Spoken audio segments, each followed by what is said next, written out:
Vejez, ancianidad, senescencia, tercera o cuarta edad. Independiente del nombre que se le ponga y desde cuándo se calcule, desde los 60 o 65 años en adelante, Agustín Esquella nos recuerda en su más reciente publicación que ese momento de la vida, dice él, está asociado frecuentemente a la experiencia, la serenidad, la sabiduría, pero también a déficit, pérdida, caída, privación, malestar, enfermedad y vulnerabilidad, un venir a menos, un desplome, muerte. La vejez es más dura que la dictadura, cantaba el bolero de Alberto Cortés, que cita a Esquella en su ensayo La vejez, tiempo contra el tiempo. Porque como advierte el reconocido abogado, académico y columnista, ante todo este es un libro de un viejo, uno que está en los 80. Un registro que reflexiona sobre la vejez desde su propia vejez, con varias referencias musicales, como las entrañables canciones de Piero, reflexiones de autores clásicos, Séneca, Cicerón, pasando por Schopenhauer, Montaigne, de Beauvoir, y películas como Cocoon del 85, cómo olvidarla, o libros como Memorias de Adriano. Así que vamos a conversar esta tarde acá en Frecuencia Pública por Radio USACH con Agustín Esquella, abogado y columnista, sobre, te repito, este ensayo La vejez, tiempo contra el tiempo, publicado por Ediciones UDP. Bien, y gracias a ustedes por esta oportunidad de conversar, particularmente con una radio que pertenece a una universidad estatal, la Universidad Santiago de Chile, de manera que vamos con la conversación. Vamos entonces, entremos en materia. Te comentaba a ti y también a mis compañeros, Agustín, que la verdad que es un placer. Todavía no llego a los 50 años, pero es un placer poder leer, escuchar a otro, ¿no? A través de la lectura, por supuesto, hablar sobre la vejez, con todas las implicancias que tiene, con los claros oscuros.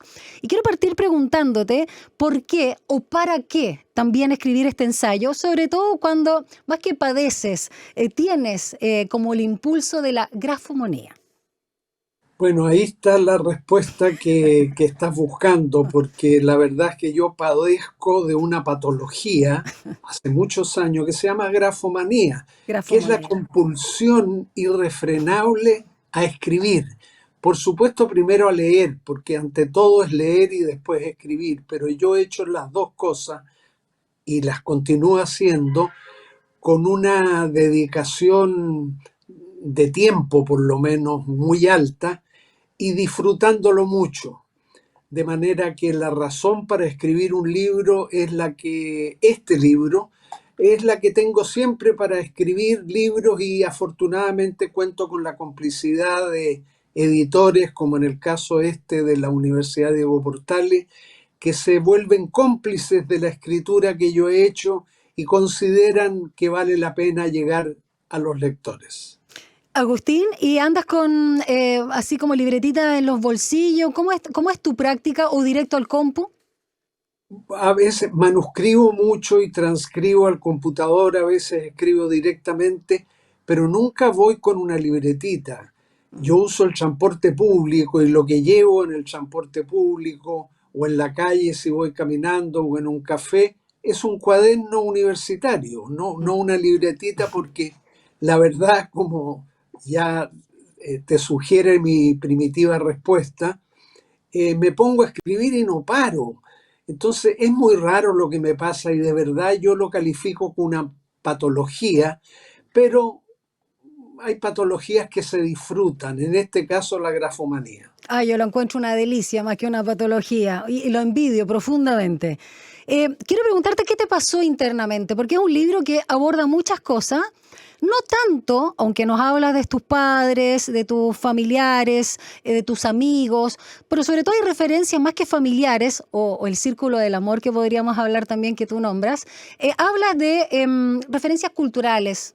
Y muchas, no solamente indirectas a través de tus lecturas, muchas, por cierto, o tus aficiones, ¿no? El cine y la música, sino también de personas que tú has conocido que te han hecho preguntas y valga la redundancia, reflexiones también sobre lo que es envejecer.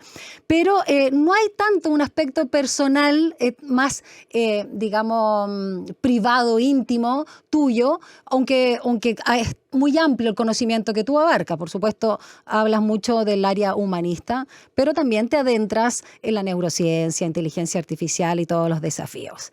Pero, ¿qué te pasó internamente al escribir este libro? A propósito de que no necesariamente la vejez es sacar cuentas, ¿no? Ni redimirse, ni reconciliarse. ¿Pero este libro te permitió algo de aquello? Mira, no, procuro no hacer balances de mi vida, ni ahora ni cuando transcurrían los mejores años de la misma. No digo que esté en un mal momento, estoy en un buen momento, pero mira, esto pasa porque escribir para mí y escribir a los 80, mejor a los 79, porque tenía un año menos cuando yo empecé a escribir este libro, resultó algo inevitable. Yo no puedo explicarme más allá de que esa compulsión por escribir, y en este caso sobre algo que me está ocurriendo, ¿no? Oye, Es un Agustín, distractor. total, volviendo a tu libro, por suerte, que es lo que nos convoca, lo tenemos acá, La vejez, tiempo contra el tiempo. Me gustó mucho esto del que no lo había pensado, no había hecho las categorías, me gustó que tú lo hicieras, de los tipos de edades, ¿no? La edad cronológica, la que dice el carné, y me encanta esta cita de tu amiga, la filósofa española Adela Cortina, insobornable, ¿no? La del carné, lo que dice, independiente esa gente que la inscribieron tarde en el registro civil y tienen un par de años menos. La edad biológica o fisiológica, que es la que acredita el médico o el geriatra propiamente tal, a esta altura, y que tampoco es solo una, depende del órgano, de acuerdo con eso. La edad psicológica, que es la que sentimos tener y que suele ser menor a las dos anteriores. Detengámonos, me gustaría también que nos contara y te explayara sobre la edad social y la edad burocrática, que es cuando nos jubilan, y la edad existencial. Partamos con la edad social, Agustín Esquella. Mira, la edad social es la que nos echan los demás, digamos, la que calculan los demás y generalmente nos mienten, como tú bien sabes, porque nomás encontrarse con alguien que uno no ha visto tiempo en la calle, lo primero que te dicen, sea hombre o mujer, pero qué bien estás cada día más joven. No es mi caso, desde luego, en este momento, pero a eso llamo yo edad social, la que le atribuyen a uno colectivamente, sean los colectivos amplios o pequeños. Pero es buena esa distinción entre varias edades porque no hay que obsesionarse con la edad cronológica, que es esa insobornable, según mi amiga filósofa Adela Cortina, porque es muy importante la biológica o fisiológica, es muy importante la psicológica, desde luego, la social menos, y yo llamo edad existencial como una especie de media entre todas las edades anteriores, que no sabría cómo sacar, desde El luego. guarismo, claro. El guarismo, no sabría cómo calcular mi edad existencial. Ya. ¿Sabe? Quería preguntar algo que es más de términos personales, pero creo que nos sucede a muchos. Siempre hay una distancia, una brecha más o menos grande entre cómo uno se siente internamente, pero no desde lo corpóreo, porque uno tiene achaques, tiene menos energía, no sé, uno por supuesto cuando tiene 30 años, trasnochar es muy distinto la factura que te cobra a los 40, a los 50 y así adelante, lo mismo con la ingesta de alcohol y tantas cosas. Pero hay un anhelo que se mantiene, hay un anhelo por el amor, hay un anhelo por logros, llámese felicidad, y hay un anhelo también por el deseo sexual que se mantiene. ¿Cómo se va ajustando eso cuando te dicen que no es propio de tu edad X cosa?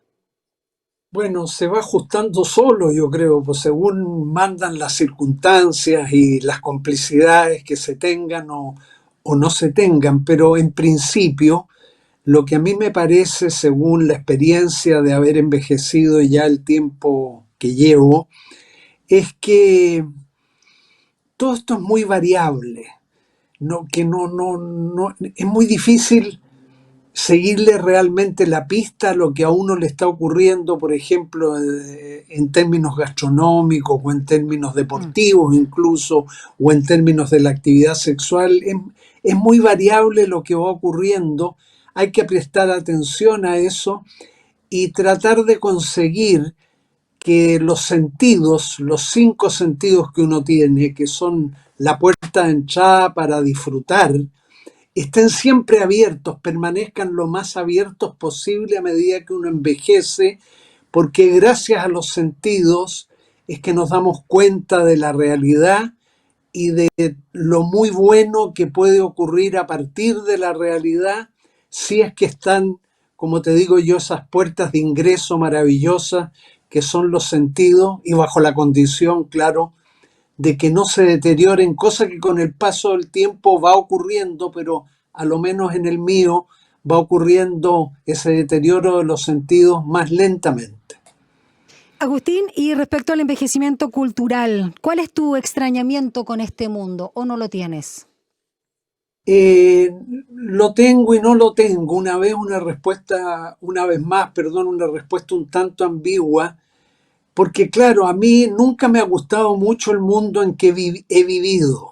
He vivido en varios mundos. Si uno piensa en Chile, por Dios que han ocurrido cosas, no solo a nivel global, planetario, sino en nuestro propio país. Y yo nunca me he sentido muy a gusto. He sido y sigo siendo, sobre todo hoy, bastante inconformista. Le tengo horror a envejecer en la autocomplacencia de muchos de mis contemporáneos que incurren en la injusticia, pero en el error también muy repetido, de creer que todo tiempo pasado fue mejor. No, no todo tiempo pasado fue mejor. Ha habido épocas horribles, tanto en la biografía personal como en la historia colectiva de las personas, y uno tiene que tratar de ser justos y, por ejemplo, termino con esto, no embestirla contra los jóvenes, como es tan a menudo Sí. entre las personas de mi generación, en el sentido de que los jóvenes están llenos de defectos. Incluso se repite esa lesera de decir la virtud, perdón, la juventud es un defecto, pero que se cura pronto. No, yo no creo que sea un defecto, es un gran momento de la vida, tiene sus avatares, sus problemas, sus insatisfacciones, pero toda época o momento de la vida los tiene, y de lo que se trata no es de hacer balances como habíamos conversado antes, sino más bien de mostrarse dispuestos, ojalá acompañándolo el cuerpo, porque somos un cuerpo, para disfrutar en la medida que cada cual puede hacerlo según pasan los años. De hecho, bueno, tú has señalado, ¿no?, que no todos viven la misma vejez, porque la población vieja, en realidad, como todo, es heterogénea, depende de los ingresos y sobre todo en un país como el nuestro, la educación, la calidad de vida, entorno social, redes familiares. Y todo esto afecta ciertamente a cómo llegamos a la vejez. Y además, algo que también no es menor, ¿no?, considerar en medio del cambio climático, por supuesto, toda la polución, todas las crisis, todas estas situaciones que, digamos, de no tener incluso estaciones de tiempo, las transformaciones globales, la información digitalizada también hace la diferencia. Y quiero detenerme en esto de cuando los viejos quieren seguir siendo productivos. A propósito de Joe Biden, a propósito de Harrison Ford, que tú también aquí haces alusión por Indiana Jones, a pito de la columna de crítica de cine que hace Ernesto Ayala, que se llama Hacerse Viejo. Morir con las botas puestas o retirarse a tiempo. ¿Quién define eso? Bueno, es muy difícil definirlo, y si hubiera que definirlo, más vale no definirlo. Queda librado completamente a la autonomía de cada persona y desde luego a las vicisitudes que han acompañado tu vida. O sea, yo creo que es tan legítimo lo uno como lo otro, o sea, morir con las botas puestas o abandonar, retirarse. Claro, Harrison Ford lo hizo muy bien, aunque la película no era para nada buena según mi gusto, cuando ya con 80 años filmó la última saga que conocemos, pero otros como Joe Biden Mm, estuvieron muy mal, po. sí, po. O sea, Sí. realmente se le vio muy mal y tardó mucho en tomar la decisión de que él no podía aspirar menos a conseguir un nuevo periodo en la presidencia de la República. Ahora, si tuviera que inclinar la balanza, porque yo no he sido nunca de centro, porque eso no existe en política menos que en ningún otro lado, no existe el centro, es un invento, otro día podemos hablar de eso. Yo me inclino más del lado que es mejor morir con las botas puestas. Mm. A veces cuando alguien sigue cantando a los 80 años como Charles Aznavour, qué maravilla, ¿no? Ah, sí. Le dice, pero ese hombre ya está muy viejo, ¿por qué no se retira de una vez? A mí me encantó una frase de Django, yo no sé si tú te acuerdas de Django, un cantante Sí, español, claro, sí, sí. yo creo que está retirado, pero no sé, pero llegó a Santiago ya cuando tenía entre 60 y 70 años, se bajó del avión, llovía, con un impermeable cruzado antiguo a lo Humphrey Bogart, podríamos decir, y a Django le preguntan los periodistas, ¿y cómo estás? Pues estoy mejor que Que nunca, nunca. dijo. Claro. Me gustó eso, no Sí. era cierto, todos sabíamos que Django no estaba mejor que nunca, pero me gustó que lo dijera, o Es la sea, actitud. Claro. exactamente, mantenerse no vigente, que tampoco me gusta esa palabra, mantenerse activo, no Mm. necesariamente vigente, haciendo lo que te gusta. Si ya en el caso de Django era componer, cantar, sigue componiendo y cantando hasta cuando puedas y el público te lo aguante y compre las entradas suficientes. Y en el mío, que no es ese mi oficio, leer y escribir, bueno, pues hacerlo lo mejor posible hasta el momento que se pueda. Mm. Me gusta esa referencia, de hecho sí, claro, lo pusiste también en tu libro. Vamos a hablar sobre también algo que tú encuentras que es inapropiado, superfluo, rimbombante. Esto de los elogios, y son títulos de varios libros, a la vejez o el arte de envejecer o el arte también de morir. Porque para ti, como tú lo señalabas también al inicio, no es un momento ni de contrición, ni de remordimiento, reconciliaciones, ni ajustes, pero tampoco es una etapa de amargura y queja, sino más bien podría ser un momento de resignación y serenidad. Pero también acá, cuando tú hablas, o más bien que pero, y cuando tú hablas de la muerte, por ejemplo, dices que, esto me encantó, es incorrecto decir está muerto por el estado de las cosas, ¿no? Una presencia, sino murió finalmente, que suena un poco frío. ¿Y qué pasó? No, murió. Y que no tenemos miedo a la muerte, sino a la idea de ella y al morir como acto, como evento.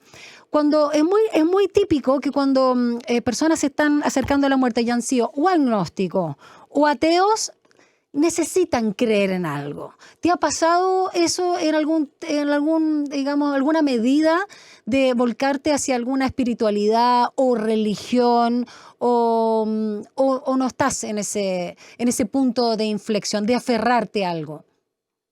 No, mira, si he de entrar en una declaración o confesión personal, yo en materia de fe religiosa, que entiendo es muy importante para muchísimas personas y un gran apoyo, una gran muleta, sobre todo en los momentos finales de la vida, lo reconozco, en mi caso he pasado por 4 estados. La fe, cuando era más joven, posteriormente un estado de vacilación o duda frente a la existencia de Dios.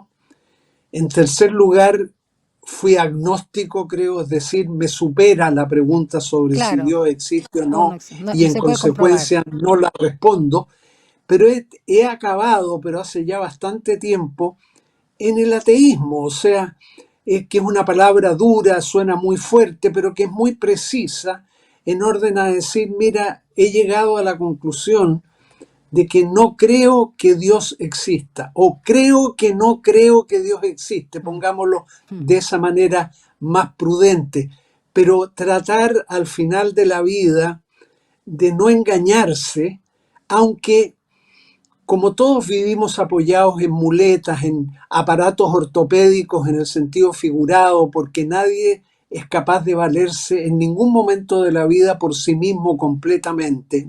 Necesitamos muletas, así sea un poco de Rabotril por las Mm. noches o cualquier otro ansiolítico, necesitamos de esas cosas.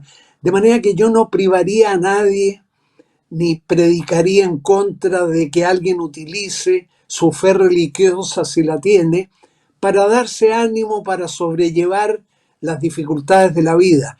Y claro, volviendo a tu anotación tan precisa, yo digo, claro, morir es algo, es un hecho. Mm, Es un hecho que a todos nos va a ocurrir en un momento, en un lugar, que incluso se certifica médicamente.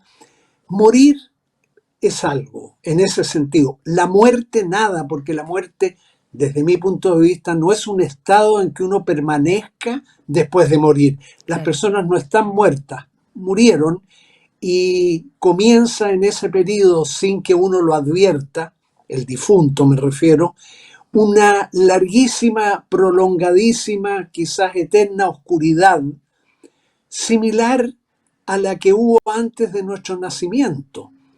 Así lo veo yo, es una posición un tanto descreída, más que un tanto, descreída en ese sentido, porque uno puede no creer en Dios, pero sí creer en muchas otras cosas. Creo en la democracia, creo en los derechos humanos, bueno, creo en mi familia, o sea, tampoco al que deja de creer en Dios se le debería llamar no creyente.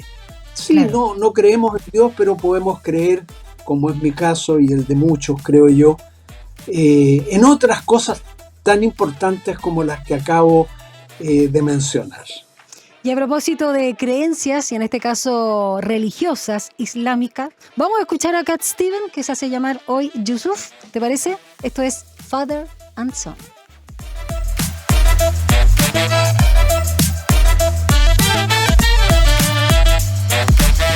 Luego de escuchar a Cat Steven, o que hoy conocemos como Yusuf, con esta canción preciosa, Father and Son, retomamos la conversación con Agustín Esquella a propósito de su ensayo La vejez, tiempo contra el tiempo, y agradecemos como siempre tanto a Matías Rivas como a Felipe Gana por esta publicación de Ediciones UDP.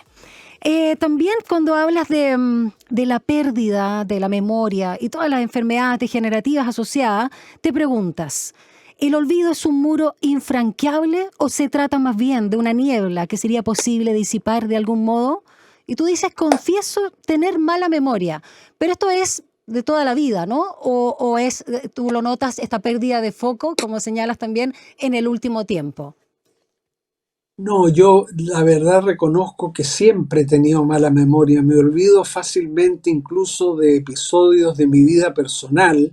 No sé cómo pude estudiar derecho, porque la memoria, que es una capacidad, una facultad, yo no desprecio la memoria, pero es muy importante, no es lo único necesario para estudiar derecho. Pero sí tuve que aprenderme de memoria muchas cosas, sobre todo en derecho procesal, derecho tributario, que no son las ramas del derecho más atractivas. ¿Cierto? A mí me gustaba el derecho penal, el derecho civil, la filosofía del derecho, ¿para qué decir? Bueno, pero lo que ocurre es que por el mismo hecho de yo ser un desmemoriado crónico, o sea, tener mala memoria, hay amigos que me recuerdan de episodios de mi adultez, ya no digo de mi juventud o de mi niñez. ¿Te acuerdas cuándo? No me acuerdo de nada. Ujú. Tengo mala memoria, entonces, claro, eso es una incapacidad, una cierta invalidez que uno Pero es de sufre, fábrica. pero es de fábrica y por lo mismo, Daniela, por lo mismo, no es tan grave en mi caso hoy día darme cuenta de que es evidente que tengo seguramente, no, es evidente que tengo lagunas de memoria, pero que no puedo imputar a la vejez, sino a la manera como he sido siempre. Entonces, las pérdidas de memoria de este momento, que las tengo evidentemente, al ser desde siempre son biográficas, no son males. Se entiende. Y de hecho, cuando nos das y nos regalas algunos datos biográficos, bueno, hay cosas que comparto mucho contigo, esto de cierta sensibilidad hacia los ruidos, ¿no? Todo tan Sí, no, fuerte. esta ciudad, Y esta ciudad está cada vez peor. particularmente, particularmente la ciudad de Santiago, Uf, a sí, mí pero tú eres de Santiago Viña. no me gusta. Yo viví la mayor parte de mi vida en Viña del Mar, en Valparaíso. Ahí viví desde muy niño, desde los pocos semanas de haber nacido. Hice mis estudios completos en Valparaíso y me acostumbré al mar, entonces lo echo de pronto cuando estoy en Santiago mucho de Sí. menos. Eh, pero la vida impone algunas determinaciones. Yo voy entre Viña, Valparaíso y Santiago Cada Vuelves a vez, claro, Viña, no vas a la playa, vuelves a Viña. no, no voy, no, que no, ese dicho, voy a, no, yo vuelvo a Viña. Exacto. Vuelvo a Viña porque, sobre todo por el mar, y voy a decirlo también porque algunos de mis amigos hípicos van a decir que yo lo estoy ocultando. También por el hipódromo. Es fantástico que Viña del Mar tenga un hipódromo tan antiguo como el Valparaíso Sporting Club. Nació en Valparaíso ese hipódromo, luego se trasladó a Viña, como todas las cosas, no solo en Viña, sino en Chile, pasaron primero en Sí. Valparaíso. ¿Y ese es tu Pero espacio yo del ocio? disfruto. ¿Lo único que te permite es del ocio? eh, no, no, yo también me quedo, Daniela, voy a decir una expresión coloquial, pajaroneando. Ya. Yo pajaroneo mucho. Es decir, me puedo quedar largo rato observando un árbol sin sacar grandes conclusiones, observando la belleza, lo inusual, lo atractivo que es un árbol o no sé, en esta época en que empiezan a florecer los retamos, con esas diminutas florcitas amarillas que despiden una fragancia que es como el perfume habitual del verano chileno, Mm. me hace acordarme mucho del verano, lo que pasa con los aromos en pleno invierno. Sí, pues agosto. Me puedo quedar mirando, observando, como te digo, sin buscar explicaciones ni llegar a grandes conclusiones, ni siquiera a conclusiones pequeñas, sino en ese caso, en ese ejemplo que te pongo, por el solo disfrute de la vida, de lo que llamamos naturaleza, a la que por lo demás, como sabemos, ¿cierto? Y tenemos que admitirlo, formamos parte de la naturaleza. No es que la naturaleza esté enfrente nuestro y nosotros las disfrutamos. Mira, gracias a que estás en la naturaleza, eres capaz sensorialmente, una vez más, a través de tus sentidos, captar algo tan espléndido, generalmente como la naturaleza. Vuelvo a Viña, especialmente el mar, y cómo cambia el mar dentro de un mismo día, de color, de intensidad, de marea, en fin, es un ser vivísimo. Agustín, y ya que estamos hablando también de reposo, de momentos de conexión con el cuerpo y de agua, ¿te sigues bañando en la tina todos los días? Ay, sí. ¡Qué Mira, maravilla! desde muy pequeño me acostumbré a bañarme de tina, lo cual es un anacronismo y importa un consumo de agua también excesivo. En consecuencia, puedo usar un poco menos de agua, pero sí me meto en una tina porque me produce una sensación, aunque esté 5 minutos en ella, Rico. de relajo. Yo creo que podría tener que ver a riesgo con una especie de vuelta al útero, ¿no? Porque la Mm. tina está tibia, es grata. En fin, sí, lo hago, pero siempre se han reído mucho de mí, amigos, familiares, parientes, de todos, exalumnos, alumnos, cuando se enteran, porque claro, yo me baño solo, ¿no? Pero cuando se enteran me dicen, pero qué cosa más rara lo que hace. Bueno, Genial. raro, pero me gusta. Rico placer, encuentro yo. Y ya que para finalizar, y que tú eres un hombre de escritura, de lectura, y hablas también en tu libro, en este ensayo de la vejez, sobre aquellos libros y diferenciando que te marcan o con los cuales te identificas. De los últimos que has leído ahora, porque me imagino que es una práctica y un placer que no has abandonado, ¿qué te ha producido placer en particular, ya sea porque te identifica o porque te ha marcado en esta etapa de la vida? Mira, ahora estoy leyendo un par de novelas policiales y olvido fácilmente el título, pero me fascina el género policial. Pero recuerdo haber leído hace poco un gran libro que tiene un título curioso, ¿Cómo es que todo salió tan bien? Parece un libro de autoayuda, no, no, es una crónica y biografía de un escritor norteamericano que murió hace unos 4 años, se llamaba Al Álvarez, con Ah, apellido Álvarez, pero sí, es norteamericano, Álvarez, sí, un, lo un citas. gran escritor.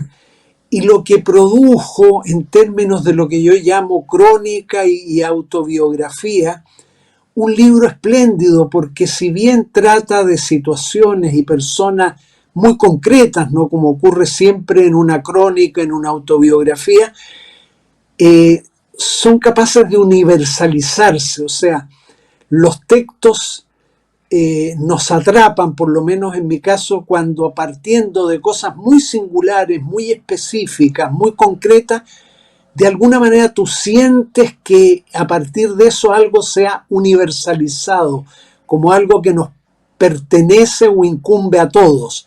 Menciono ese libro por esa razón y bueno, no sé si puedo seguir. No, breve, porque yo te comentaba también, creo que fue fuera del aire, antes de conectarnos acá en Radio Usach, Agustín Esquella, de un libro que yo anoté de los pendientes de los clásicos por la figura que es Fernando Pessoa. Y a propósito de que estamos viviendo todos en una época especial donde no solo la depresión, sino la ansiedad, ¿no? Está a la orden del día y es transversal en muchas edades y se da mucho también en los jóvenes. ¿Qué te permitió, aunque dijiste que había que hacerlo con dosis reducidas de a poquito, el libro del desasosiego de Pessoa? Bueno, yo debo haber leído ese libro algo tarde, allá por los 40 años, pero fue un hallazgo, un descubrimiento. Libro del desasosiego. Mira tú qué título más bello y sugerente. Pero claro, es un libro que no va de corrido, por decirlo de alguna manera, sino que son cortas y a veces un poco más extensas reflexiones o vivencias que Fernando Pessoa va recogiendo a raíz del trabajo que hace en la ciudad de Lisboa, a raíz del café donde lo tomaba todos los días y escribía también todos los días. Pero es un libro, alguien podría llamarlo así, yo rechazaría esos epítetos, pero pesimista, escéptico, algo lúgubre. No sé, ninguna de esas palabras me llena el gusto, pero te doy una idea, por lo menos, lo mismo que a los que nos escuchan, una idea de que es un libro que por lo mismo, así se lo recomendaba yo a los estudiantes de Derecho mientras di clase, léelo en pequeñas dosis, un poquito cada día porque te puede complicar mucho el ánimo. O sea, el libro del desasosiego, así se titula, desasosiega mucho al lector. Ya, claro. Y claro, esa es una sensación que uno ha experimentado, con la que vive, con la que disfruta, si está muy bien escrito ese libro, pero se parece, le decía yo a los estudiantes, a esos licores de altísima gradación, no sé, aquellos que se beben en los países escandinavos, en Rusia, ¿no? Un corto Licores de de 40 y más, y más, 47 bueno, yo no soy muy grados. experta en tragos. Ya. Bueno, tómenlo en pequeñas cantidades por la misma razón que esos licores fortísimos hay que tomarlos también en pequeñas dosis.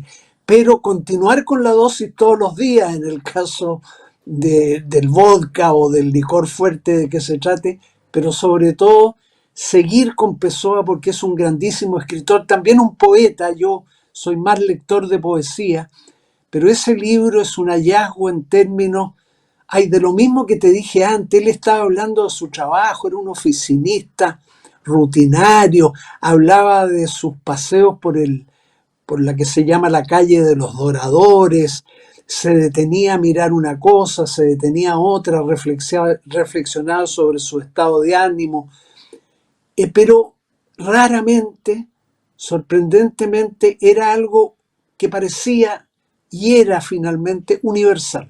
Claro. Es un libro que recomiendo siempre yo, pero con las prevenciones que te dije. Lo voy a buscar y tomando en cuenta también de esas prevenciones o advertencias. Agustín Esquella, un placer leerte, un placer conversar contigo a propósito, pero no solo de este ensayo, de este libro también tan interesante, La vejez, tiempo contra el tiempo, que ha publicado Ediciones UDP. Realmente un placer.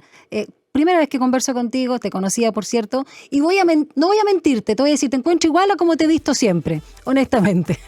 O sea, siempre a través de la prensa, como convencional y qué sé yo, cuando apareces también como columnista. Muchas gracias. No, gracias a ti y en general a la radio, porque permite hablar de un tema que en verdad está interesando crecientemente, y como tú dijiste al comienzo, no solo a las personas que ya somos viejos. Uno está envejeciendo y más vale hacerse cargo hasta donde se pueda, obviamente. Exacto. Porque el azar juega sus cartas inesperadamente. Llevar la vejez, no sufrirla. llevarla. Exactamente. Y nos vamos a despedir con esta canción preciosa de Piero, ¿te parece? Uy, ¿cómo no? Nos vamos con Mi Viejo. Chao, Agustín Esquella. Que te vaya muy bien. Gracias a ti, Daniela. Un abrazo para todos ustedes. Gracias.